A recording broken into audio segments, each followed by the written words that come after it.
Hi, this is Jeff Harkness, and it's time to go on campus for week 4 of the Missouri Valley football schedule. Let's start in Brookings on Saturday. It's the annual Hobo Day celebration. A little poignant this year, the last Hobo Day ever at Coughlin Alumni Stadium before they switch it over to Dyke House Stadium next year. Northern Iowa's in. The Jackrabbits coming off an impressive road win at Youngstown State last Saturday. They beat the number 11 team in the country on their home field by 30 points. The game not as lopsided as that score might indicate, as South Dakota State pulled away late in the second half. They got some great special teams play, recovering a fumble on a kickoff. Trevor Wesley had a big kickoff return as well. But a couple of things in this game. First, offensively for South Dakota State, Taryn Christian was pressured early by a Youngstown State defense that obviously was prepared for him after his breakthrough game the week before against Indiana State. And so what they found Kyle Paris, a running back who was anxious to get some carries, and he ended up racking up 75 yards in the first half, ended up with a career high 128.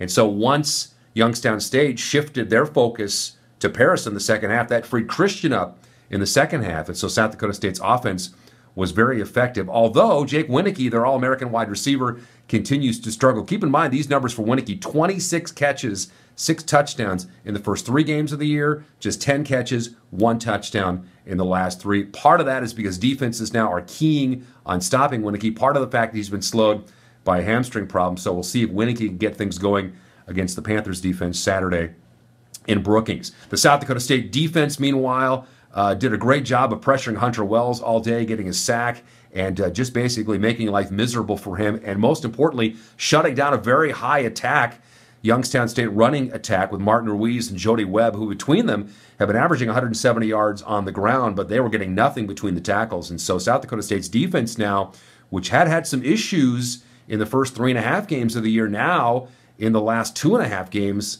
has allowed just 2 touchdowns in the last 10 quarters, although they are going to miss Nick Mears in the defensive backfield. He's out for the year with a knee injury. All right, let's talk about the Panthers now of Northern Iowa. This is a tough team to figure out. They had a couple of great non-conference victories over Eastern Washington and at Cal Poly, both top 20 teams, but they've lost their first 3 games in the Missouri Valley, albeit to undefeated Western Illinois, to Illinois State and North Dakota State, the 2 teams that played for the national championship last year. So hardly getting blown out or looking bad this year for Northern Iowa. In fact, those 3 Missouri Valley losses have all been by 8 points or less.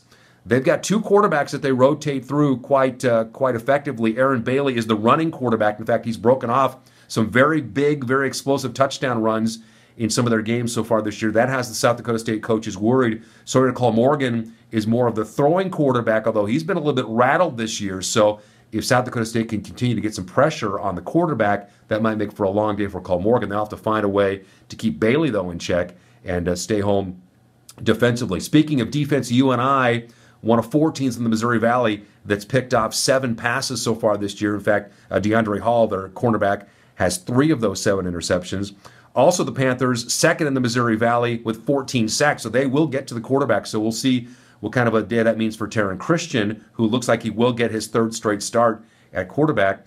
The Panthers also number 3 against the run, and so we'll see how Kyle Paris and Brady Mangarelli, Isaac Wallace, and others do against this Panthers defense. We mentioned Christian getting the start for the 3rd week in a row. Zach Lujan not practicing, at least for the first few days of this week, still bothered by that ankle injury and the foot injury he got against North Dakota State. He's still not 100%, and as long as he's not 100%, it's very unlikely you're going to see him in action. So there will be a time, perhaps down the road, when he is back to 100%, that you probably will see the Jackrabbits go with 2 quarterbacks at some point, but those days are not now. You'll see Taryn Christian at quarterback coming up on Saturday. 2 o'clock kickoff in Brookings.